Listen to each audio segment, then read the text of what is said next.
मेघना बहन कुछ बताएगी अब आप लोगों को। हाँ, सच साहिब। बहन जी बताओ बहन जी, जो भी घटनाक्रम है आपने किस प्रकार से हैंडल किया, कैसे? थोड़ी तकलीफ हुई, नहीं ऐसा नहीं, पर परमात्मा हर पल हर क्षण मेरे साथ ही थे, हमारे सबके साथ थे। थोड़ा सा लगा कि शायद बंद करवा सकते हम, पर नहीं, परमात्मा खुद ही आगे ही खड़े थे हमारे साथ, क्योंकि हर पल हमारे साथ या क्या आगे ही खड़े रहते। पर एक हमको बात समझ में आई कि हमको पुलिस शासन ने बता दिया कि जो हम ये समझते हैं कि जो पीला पर्चा आ रहा है वो परमात्मा के हिसाब से नहीं आ रहा है, क्योंकि एक बार कोई अंदर जा रहा है तो वो वहाँ से कुछ लिखावट या कुछ भी यहाँ नहीं आती है, वो इनका हिसाब से ये पीले पर्चे निकालते।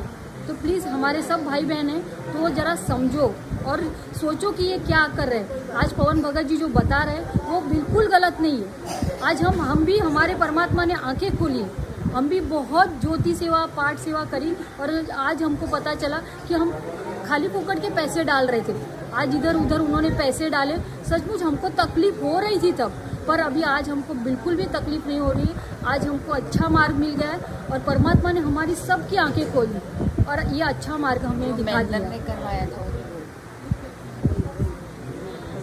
उधर बुलाया था ना कारलेर में। और बहन जी आपको कुछ बात बताएंगी कि हाँ, जैसे मैं खुद बोल रही हूँ कि मेरी आंखें किस तरह खुल गई। जैसे मैं वाशी से रहती हूँ, वाशी नवी मुंबई में, और अचानक एक बार जैसे अभी 1 साल होने को आया, जैसे अपने गुरुजी के भाई महेंद्र भगत जी और देशराज भगत जी ये कारलेर नामदान केंद्र पे आए थे और हमको बुलाया था कि जो कोई दृढ़ भगत हो तो वो यहाँ पे आ जाए, क्योंकि हमको क्या षड्यंत्र करने के लिए बुलाया था कि पवन भगत जी से हम जैसे बात करेंगे और उसके बाद उनको बोलेंगे कि हमको पैसे आपको देने, कि हम अभी आप जो खुद पवन भगत जी बोल रहे हैं कि उनको पैसे नहीं देने, तो जैसे हम बोलेंगे पवन भगत जी को अभी हमारी दान जो हम दे रहे दशवांश वो आपको दे रहे, तो हम कैसे दें, तो आपका जो अकाउंट नंबर है वो हमको दे दो। तो जैसे अकाउंट नंबर से हमको उनको फंसाना था कि हम 1-2 जन भगत थे, जैसे 50 लोग गए थे वहाँ पे दृढ़ भगत हो, और उनको बता दिया था कि आप ऐसे करो कि जैसे फ़ोन करना है पवन भगत जी को और नंबर लिखवा लेना है। और देशराज भगत जी ने तो डायरेक्ट बोल दिया था कि सूरज ऐसे करना कि जैसे अपने इधर से भी पैसे दे दो, भक्तों की नहीं, अपने जो अपने दिए ना 1000 रुपए दे के इसको वहाँ पे उसके डाल दो। अच्छा, मतलब भक्तों को पैसे दे दो नामदान केंद्र से, हाँ, वो पवन के खाते में डाल दो, हाँ, और उसके बाद उसको फंसाना है कि हमसे दान के पैसे लूटता है। हाँ, और उसी हिसाब से फिर पवन भगत जी को अंदर डाल देंगे, ऐसा सोचा था। फिर तब मैंने सोचा ऐसे कैसे, हम परमात्मा तो हमको कुछ ये सिखाते नहीं है। जब घर आई और मैंने सोचा देखूँ तो सही, पवन भगत जी देखा तो था, पता था, पर परमात्मा ने बोल के रखा था जैसे कि गुरुदेव ये देखना नहीं है, तो नहीं देखते थे। चलो जाने तो होगा कुछ, तो मालिक के मुंह से निकला था तो सोचा था कि नहीं करेंगे, नहीं देखेंगे, पर सोचूं तो देखूँ तो सही। फिर फेसबुक चालू किया मैंने और देखा तो एक माई से शायद पवन भगत जी बात कर रहे थे, तब देखा तो अरे अलग ही कुछ बात थी, पवन भगत जी कुछ अलग ही बता रहे, जैसे जो हम ध्यान नहीं दे रहे थे। ज़्यादातर हम पुस्तक सेवा और ज्योति सेवा पाठ सेवा में ही डटे रहे थे, न कुछ हमको कुछ ज्ञान नहीं। आज नाम दीक्षा लेने जाते हैं तो उनको कुछ नहीं बताते, न उनका पूरा वो बोलते कि अरे परमात्मा का ज्ञान समझो और उसके बाद यहाँ पे आओ। नाम दीक्षा परमात्मा ने क्या बोला कि मुझे देखो, आप सुनो पहले और बाद में मेरे पास आओ, और बाद में अग्रम बग्रम नहीं होनी चाहिए। फिर उसके बाद मैंने सोचा ये तो कुछ अलग ही दिख रहा है। फिर मैंने अचानक फेसबुक पे मैसेज आ गया, किसी बहन ने शायद लिखा होगा कि पवन भाई आप ऐसे से सतर्क हो जाओ, आपके हिसाब से कोई तो षड्यंत्र कर रहा है। तो मैंने वो पढ़ा और हमारे कोऑर्डिनेटर है उनको भेजा, उनकी वाइफ को भेजा। अरे अभी हमको फ़ोन करने की ज़रूरत नहीं है, और चुन के रखा था कि 5-5 सदस्य एक दिन फ़ोन करेंगे। उसके बाद मैंने उनको भेजा तो उन्होंने बोल दिया कि आप मत कुछ किधर बोलो, हम भेजेंगे। जैसे हमारे मुंबई के कोऑर्डिनेटर है सूरज भगत जी, उनको भेजेंगे। फिर उन्होंने उधर भेजा और भेजने के बाद उन्होंने बोला कि ठीक है चलो, जितने 50 लोग आए थे उनको वापस दूसरे दिन बुलाया। तो मैंने सोचा अरे दूसरे दिन नहीं माई चलो, अपने को अभी जाना है, अपने को वापस बुलाया। तो मैंने बोला अरे एक दिन अभी मैं भी जॉब करती थी और मुझे बार बार तो छुट्टी नहीं मिल सकती है। तो मैंने बोला मैं नहीं आऊँगी, क्योंकि मैंने ही अभी देखा है। अरे पवन भगत जी को फ़ोन करने का अभी ज़रूरत ही नहीं, क्योंकि वो नहीं उठाएंगे अपने फ़ोन।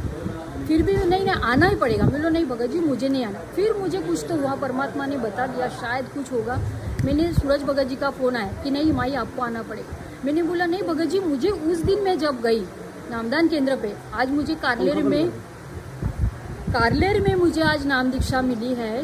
मैंने वहाँ पे जैसे 2019 में नाम दीक्षा ली है, पर उस दिन मुझे कुछ अलग माहौल लगा। मैंने सूरज भगत जी से बात की, बोले भगत जी ये कुछ अलग ही लग रहा है, मुझे वहाँ का माहौल अच्छा नहीं लगा। बोले आज परमात्मा अपने को ये सिखाने नहीं आते कि आप एक भगत को एक फंसाने की बात कर रहे हैं, बोले ये गलत कर रहे हैं। तो उन्होंने बोला ऐसे कैसे आप सोच रहे हो, फिर मैं नहीं आने वाली।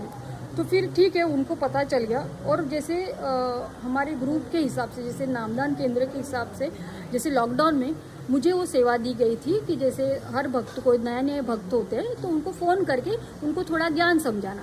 और उसके बाद बहुत से हमारे मराठी लोग थे तो सूरज भगत जी मुझे ही नंबर दे देते थे, उनसे प्यार से बात करके।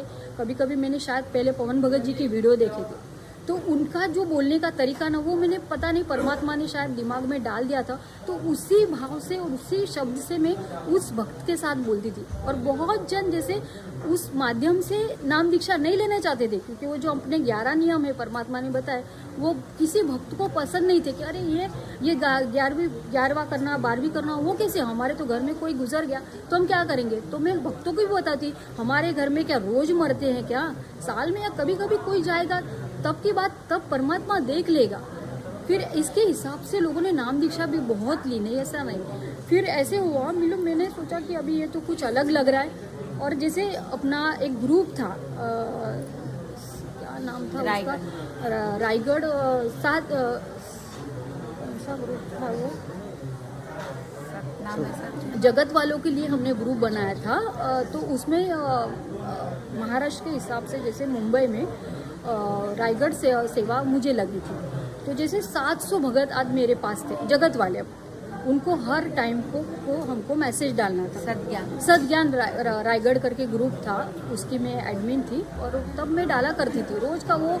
और परमात्मा का तो कुछ ज्ञान नहीं, न मंत्र करना टाइम ही नहीं मिलता था, क्योंकि वो पूरे थे 6 बजे सेवा डालनी, उसके बाद 9 बजे डालनी, उसके बाद 3 बजे, उसके बाद 5 बजे और लास्ट में 7 बजे। ये पूरा दिन जैसे सतर्क रहना था कि मोबाइल हाथ में चाहिए, वरना फिर तुरंत वहाँ से आ जाता था, अरे अपनी बहन अपने नाम ये डाला नहीं है, सेवा डाली नहीं है। तो वो करके पता चला कि अरे हम तो परमात्मा का कुछ नाम कर ही नहीं रहे, ये फालतू का काम कर रहे। और उस वक्त तब परमात्मा, मैं खुद मानती हूँ कि परमात्मा ने जैसे कभी कभी बोलते हैं कि आपके मोतियाबिंद हो जाते, जैसे हम देख नहीं पाते कि क्या हो रहा है हमारे साथ। फिर उसके बाद मैंने उसी रात ये सूरज भगत जी को पता चल गया कि माई ने शायद पवन भगत जी से बात की, पर पवन भगत जी से मेरा कुछ नहीं, किसी बात, सिर्फ उनके 2 वीडियो देखे। एक वीडियो में मैंने बहुत परमात्मा के सामने रोई कि मालिक हम क्या कर रहे हैं, आज मिलो ये क्या हम कर रहे हैं, हमें 2019 में नाम दीक्षा ली, अभी तक मिलो नाम पूरा हो ही नहीं रहा हमसे, क्योंकि ये सेवा में हम पढ़े। उसके बाद मैंने सोचा मिलो नहीं, अभी अपने को बहुत उस टाइम में जॉब करते करते, आज मेरा छोटा सा क्यों नहीं, आज पार्लर है। आप सबको लगता होगा, पवन भगत जी ने भी बहुत बार बोला कि पार्लर की सेवा मत करो, पर मुझे ऐसे लगा कि आज जो 650 साल परमात्मा आए थे, तब वो धागे से जैसे चद्दर बनाते ना, तो मुझे लगा कि वो धागा मुझे आज परमात्मा ने दिया कि बेटा इससे तू रोजी रोटी कर ले, मैं जब तक आता हूँ तब तक, वो जब आ जाएंगे तो ये मेरा सब छूट जाएगा। जो परमात्मा ने जो छोटा सा मेरे पेट के लिए जो काम दिया वो मैं कर रही हूँ। हर वक्त मैंने परमात्मा से, जैसे पवन भगत जी के मैंने वीडियो देखे, तब मैं हर वक्त परमात्मा से बोल रही थी, परमात्मा मैं क्या करूँ, ये मैं कर रही हूँ या ठीक कर रही हूँ क्या। तो हर वक्त परमात्मा मुझे सत्संग के माध्यम से बता रहे थे कि बेटा जो कर रहे हो अपना काम है पेट के लिए, ठीक है उतना करो।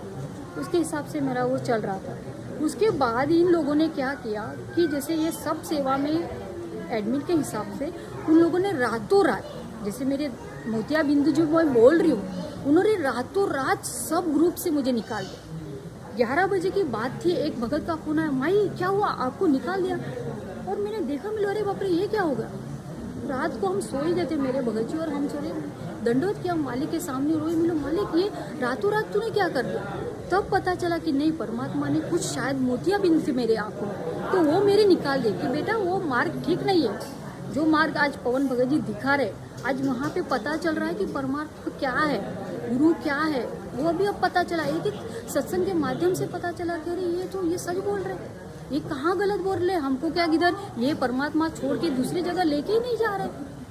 उसके बाद फिर पता चला इन लोगों ने फिर वापस मेरे पास आए, सूरज बगा हमारे कोऑर्डिनेटर समझाने आए कि नहीं आपको पूरा काल ने झंझोड़ के रख दिया है। आपने 2019 में जो नाम दीक्षा ली थी वो जो कुछ आपने से किया था मंत्र वो आपका पूरा खत्म हो गया। मैं रोती जा रही थी, मेरे मालिक देख मेरे सामने फोटो था परमात्मा का, मेरे मालिक ये क्या है, पर पता चल गया और उन्होंने बोला कि आपका वीडियो किया जाएगा, आप माफ़ी मांगो कि मैं आइंदा पवन भगत जी की वीडियो नहीं देखी। तो वो तो मुझे नहीं करना था कि मिलो सच्चाई तो पता चली। परमात्मा ने आज हर बुक खोल के दिखाई और हमको बता रहे कि आप पढ़ो, पढ़ के आप मेरे पास बाद में आओ।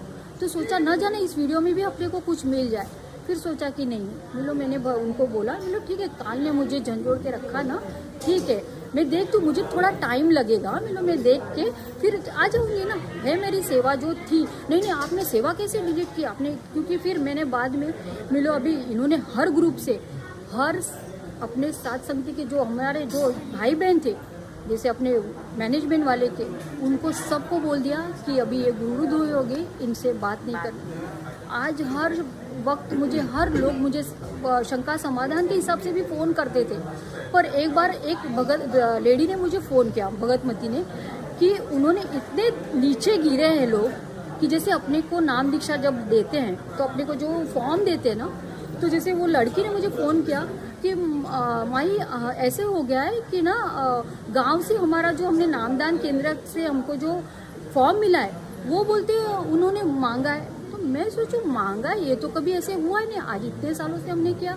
पर कभी फॉर्म अपने से लिया नहीं, सिर्फ साइन करके तो अपने को दे दिया। बोले मांग क्यों रहे? तब मुझे पता चला कि शायद ये इनके ये खोटे कर्म कर रहे कि मुझसे डरा के कि वो फॉर्म छीन रहे।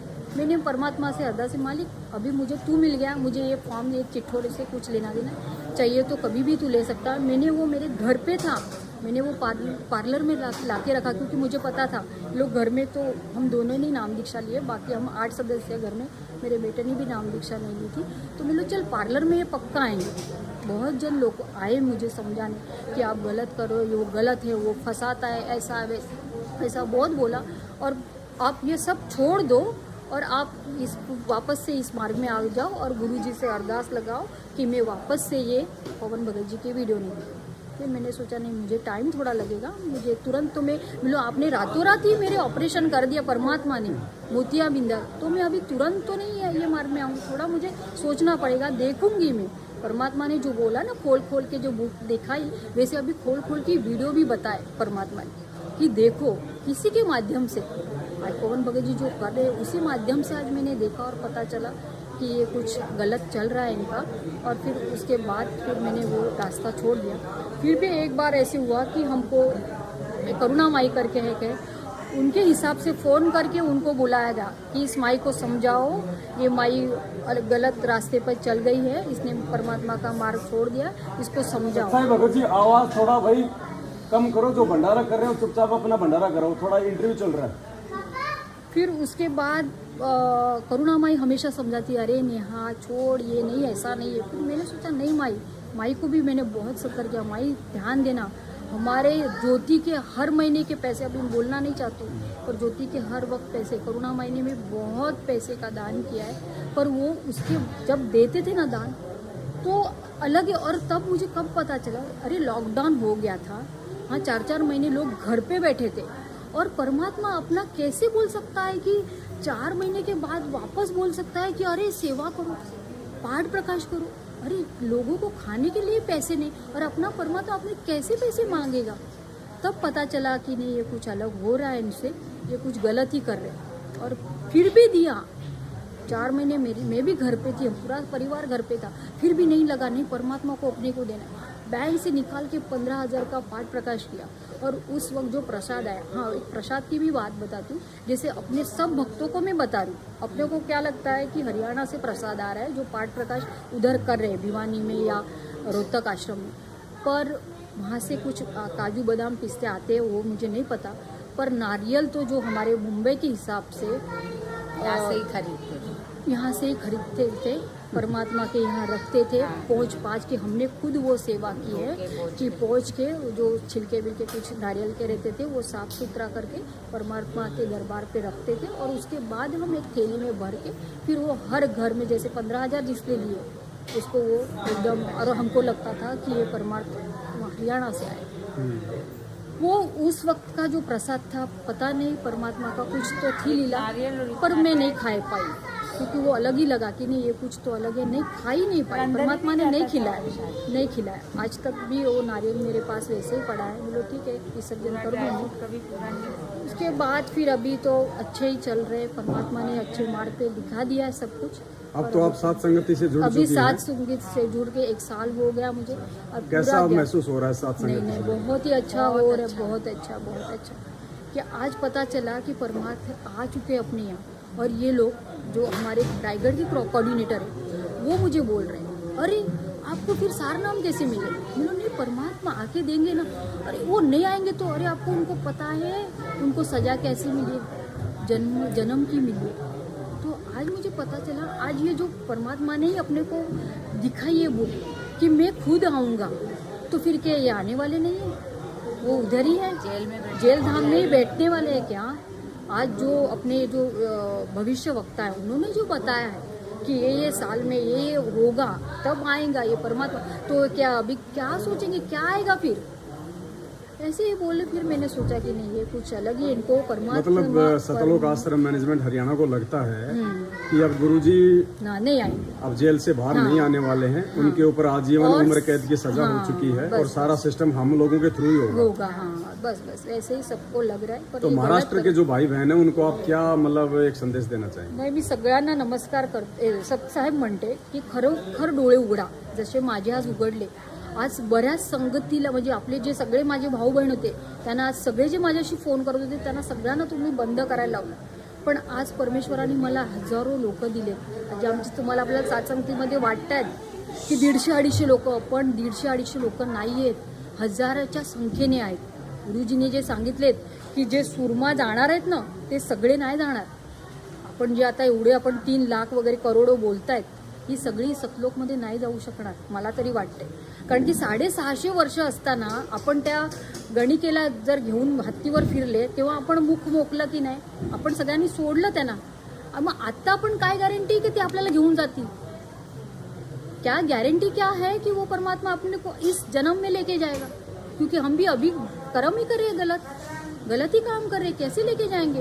तो वो सूरमा जो लेके जाने वाले हैं वो शायद मुझे लग रहा है कि यही होंगे, सात संगति वाले होंगे। तो प्लीज़ जो कुछ भगत भाई देख रहे हैं तो वो प्लीज़ इस मार्ग में आओ, देखो। पहले अभी जैसे परमात्मा ने बताया ना कि देखो, बुक खोल के, वैसे वीडियो भी देख के देखो, वो कुछ गलत नहीं बोल रहे हैं, अपने अपनी तरह ही भाई है, वो कुछ गलत बोल ही नहीं रहे। तो वो देखो और समजो, खरंच सांगते, सब बघून घ्या, ह्याच्यात काही खंडित होत नाही आहे। आज खंडित झालं असतं, आज सूरज भगतजी मुंबईचे संभा कोऑर्डिनेटर, आज बरेचसे लोक होते, त्या लोकांनी माझ्याबद्दल जे काय काय बोलले असते की तुम्ही काळाने तुम्हाला अडकवलंय, तुम्हाला असं केलंय, पण आज मी व्यवस्थित आहे। आज माझे 2 काय म्हणतो ना की आपण सुखाची आज भाकरी मी खात आहे। तर तुम्ही पण समजा आणि बघा खरोखर की सात संगतीमध्ये आल्याशिवाय तुमचं पण कल्याण नाही, माझ्या मते तरी वाटते। आज हळूहळू बरीच संख्या वाढत चालली आहे। आज आम्ही अलिबागमध्ये जो हा कार्यक्रम केला आहे, खूप त्रास झाला आम्हाला, नाही असं नाही, पण म्हणतो ना परमेश्वर स्वतः पुढे होता आमच्याशी। आज आम्हाला बऱ्याच पोलीस आमच्या दारात पण येऊन गेले, पण आज परमेश्वर, आज आम्हाला परमात्मानी, असं मला वाटते, आज गुरुजी सत्संग के माध्यम से मुझे बताते थे। जैसे मैंने बोला कि मालिक मैं सात संगति का कार्यक्रम करना चाहती हूँ, तो परमात्मा ने उसी सत्संग में मुझे बता दिया, बेटा तुझे मिनी सतलोक दिखा दूंगी वहाँ पर। आज मुझे वही, आज मेरे भाई बहन आए और हम आराम से, अभी पवन भगत जी भी आ गए हैं, अब आराम से सात संगति होगी। और सिर्फ वही मैं बोल रही हूँ कि बार बार मत परमात्मा को तकलीफ दो। ये आप इतने 100 जन यहाँ पे आते हो, 500 लोग आते हो रुकवाने, गलत है। परमात्मा ने जो बोला था ना कि मेरा मुंह काला मत करो, हम काला नहीं करें, हम बाहर डीजे लगा के उनका कार्यक्रम नहीं रख रहे। हमारे घर में जो जिसकी झोपड़ी है, जो जिसका रूम है, उसमें हम सात संगति करें, तो हमको मत रोको। आप भी हमारे साथ जुड़ जाओ, हम साथ मिलके परमात्मा के साथ जाएंगे ना। आज परमात्मा जो आने वाले बाहर है वो हम सबको मिलके ही आने वाले। तो प्लीज़ एक विनती है आपसे कि आप बस छोड़ दो अभी ये। और महेंद्र भगत जी से भी बात करूँ, मंजू दीदी से भी बोल रही हूँ माई कि अपने पिताजी हमारे सबके भी पिताजी हैं। तो प्लीज़ आप भी सोचो ना, कुछ तो होगा ना, कुछ तो होगा। प्लीज़ आ जाइए हमारे साथ, सब हम सब मिलके हम साथ में करेंगे ना सत्संग। बिल्कुल, हम सबकी यही कोशिश है कि परमात्मा उनको भी सद्बुद्धि दे सचमुच और जिस कुमार्ग पे काल प्रेरणा से वे चल चुके हैं उससे अपने पैर वापस खींचें और सब भाई बहन मिलकर परमपिता परमेश्वर जी को प्रसन्न करें। वरना मालिक का तो विधान है, संविधान है। अगर कोई समझे तो ठीक है, ना समझे तो ठीक है। परमेश्वर का मार्ग और मिशन तो कभी ना रुका है, ना कभी ये रुकने वाला है। लेकिन ये जो दाव है इस बिजली पीढ़ी का, जो मौका परमात्मा ने दिया है, वो चूक जाएंगे। तो जितने भी भाई जो सतलोक आश्रम मैनेजमेंट हरियाणा वाले आज यहाँ आए थे और साथ संगति रुकवाने का जिन्होंने को प्रयास किया था, उन सभी से प्रार्थना है कि आप लोग एक बार साथ संगति में क्यों ना आ जाओ। अगर आपकी कोई शंका है, आपको कोई दुविधा है, एक बार आ जाओ सारे के सारे। अरे अगर तुम खंडित भी हो जाओगे तो तुम्हारे पास तो सुविधा है भाई, जाके शुद्ध करवा लेना। एक बार देख तो लो, अपने शंकाओं का निवारण तो कर लो। बार बार क्यों भटकते हो, क्यों इन लोगों के आदेशों पे अपने कर्म फोड़ते रहते हो आप लोग। कभी इधर गए, कभी उधर गए, कभी पुलिस थाने में गए। पुलिस वाले भी तुम्ही को धमकाते हैं फिर बाद में तुम्हारी हरकतें देख के, क्योंकि तुम्हारा बोलने चालने का तरीका, तुम्हारा व्यवहार और सत्सेवकों का बातचीत करने का तरीका रात दिन का अंतर होता है। पुलिस वाले भी फिर हमको ये कहते हैं कि यार तुम लोग बिल्कुल सही हो, फिर ये लोग तुम्हारा विरोध क्यों कर रहे हैं। तो भाई और बहनों, प्रार्थना है एक बार या तो वीडियो देख लो, वरना सात संगतियों में आओ और नीर खीर का निवेरा करो। अगर सही है तो ठीक है और गलत है तो ठीक है, अपना बैठ के भक्ति करो। कि जानवरों की तरह लोगों के कहने पे क्यों भटकते रहते हो। तो हम सब की तो यही प्रार्थना है। बाकी तो भाई अपने अपने संस्कार हैं, सबकी अपनी अपनी इच्छा है, अपनी मर्जी है, लेकिन समय आने पे उनके जो परिणाम हैं वो भी स्वयं ने भोगने पड़ेंगे। दूसरा आपका कोई साथी नहीं है, क्योंकि ये अध्यात्म है। सत्साई बहन जी, क्या नाम है आपका? सोमा दासी। सोमा दासी कोलकाता से है। कोलकाता से आई हैं? हाँ, अच्छा, कोलकाता से यहाँ महाराष्ट्र के अलीबाग में सात संगति के लिए आई हैं। हाँ, और कौन है साथ में? अकेले ही है। अकेले आई हो? देखो पुण्यात्मा, कहाँ से अकेले सात संगति में आई है बहन जी। तो क्या संदेशा देंगी भगत समाज को? संदेशा क्या दे, मतलब जुड़ी हो तो ऐसे ही परमात्मा की दया हुई और ना कोऑर्डिनेटर से जुड़ा, ना उसका भाई किसी रिश्तेदार से जुड़ा, किसी से नहीं, ऐसे ही दया हुआ। तो दया की परमात्मा ने, फिर जुड़ गया। फिर गया था नाम धाम लेने के लिए, ठीक है। वो कलकत्ता का श्रीरामपुर पूर्ण नगर में जो कोऑर्डिनेटर था वहाँ से गया था। फिर एक दिन बुक लेने गया था, वहाँ पे बुक लेके आया तो उसका बात हमको अच्छा नहीं लगी। बंगाली में बोलिए, कोई दिक्कत नहीं, बंगाल के भाई भी तो सुनेंगे। जो भाषा आपको, जो आप अच्छे से बोलती हैं आप उसमें बोलो। তো আমি কলকাতা থেকে গেছিলাম, ওই হাওড়া থেকে বালি আপনার শ্রীরামপুরে আছে ওদের কোঅর্ডিনেটর সৎসঙ্গতি ইয়েসের সঙ্গে জোড়ানো। এবার আমি গেছি, ওখান থেকে যাওয়ার সময় বইয়ের জন্য আমি গেছিলাম অ্যাকচুয়ালি। প্রথমে বই আনার জন্য গিয়েছি, তা আমার ওনার কথাবার্তা ঠিক ভালো লাগেনি, কেমন করে আমাকে বলেছিল। তা সেই দিনই আমি গুরুদেবকে বলেছিলাম যে গুরুদেব, তুমি যদি সত্যি হয়ে থাকো বা সত্যি থেকে থাকো, আমাকে তুমি যেমন করে হোক নামধাম দিয়ে দেবে তুমি নিজেই। তো এসে এসে আমি মানে নিজেই গুরুদেব সেভাবে প্রেরণা করেছে, আমি পেয়ে গেছি নামধাম, ঠিক আছে। তা গুরুদেব এমনকি আমি এটাও বললাম যে গুরুদেব, আমি যে নাম পেয়েছি বা পাচ্ছি সেটা কি আমি করব না করব না। না, আমাকে তখন এসে আবার বললো যে না, আমার নাম সত্যি, আমি সত্যি। তো সেই দিন থেকে আমি নাম করে যাচ্ছি এবং আস্তে আস্তে ধীরে ধীরে সৎসঙ্গতির সঙ্গে আমি জুড়লাম, এর ভিডিও দেখলাম। আর আমি এমন হয়েছিল যে আমার দুটো টিউমারও ছিল, সেটাও ভালো হয়ে গেছে। আমি আর কি বলবো, পরমাত্মার অশেষ কৃপা আমার উপরে। আমি একাই জুড়েছি, আমার স্বামী ছেলে সবাই আস্তে আস্তে জুড়ুক। পরমাত্মার কাছে আমার অশেষ কৃপা, এটাই চাওয়া পাওয়া, बस। जय परम पिता परमात्मा की सत साई। सत साई बहन जी।